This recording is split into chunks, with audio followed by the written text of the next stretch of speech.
పల్నాడు జిల్లా వినుగొండ శ్రీ రామలింగేశ్వర స్వామి ఆలయాన్ని ఆధ్యాత్మిక క్షేత్రంగా పర్యాటక కేంద్రంగా తీర్చిదిద్దుతామని ప్రభుత్వ చీఫ్ విప్ జీవి ఆంజనేయులు అన్నారు. రామలింగేశ్వర స్వామి దేవాలయం, ఘాట్ రోడ్డు, గిరి ప్రదక్షిణ రోడ్డు నిర్మాణ ప్రాంతాలను ఆర్ఎండ్బి, దేవాదాయ, పంచాయతీరాజ్ అధికారులతో కలిసి పరిశీలించారు. దేవాలయ అభివృద్ధి పనులకు సీఎం చంద్రబాబు 2 కోట్ల నిధులు ఇచ్చారని జీవి ఆంజనేయులు తెలియజేశారు. ఘాట్ రోడ్డు దెబ్బతినకుండా ఇప్పుడు ఏంటి డ్రైనేజీలు అవి కట్టినందువల్ల వర్షం పడగానే మొత్తం రోడ్డు అంతా కోసేసింది. అలా జరగకుండా డ్రైనేజీలు కూడా ఫ్లడ్ వాటర్ వచ్చినప్పుడు, బాగా హెవీ రైన్స్ వచ్చినప్పుడు వాటర్ వలన రోడ్డు దెబ్బతినకుండా, ఘాట్ రోడ్డు దెబ్బతినకుండా డ్రైనేజ్ నిర్మాణం చేయాలి. అలాగే స్ట్రెంగ్థనింగ్, ఈ రాళ్ళన్నీ కూడా అప్పుడు అడ్డదిడ్డంగా తోసేశారు.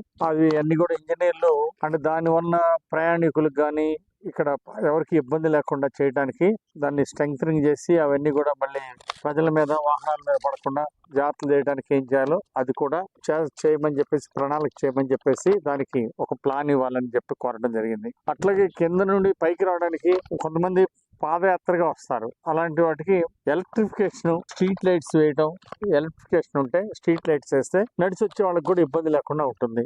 బ్యూటిఫికేషన్ చేయడంతో పాటు అక్కడక్కడ స్లోగన్స్, దేవుడు బొమ్మలు, అంటే కింద నుండి వచ్చేటప్పుడే ఆధ్యాత్మిక భావాలు ఉట్టిపడే విధంగా అక్కడక్కడ వ్యూ పాయింట్స్ లో దేవుడి విగ్రహాలు పెట్టేదానికి ఒక ప్రణాళిక చేస్తున్నాము.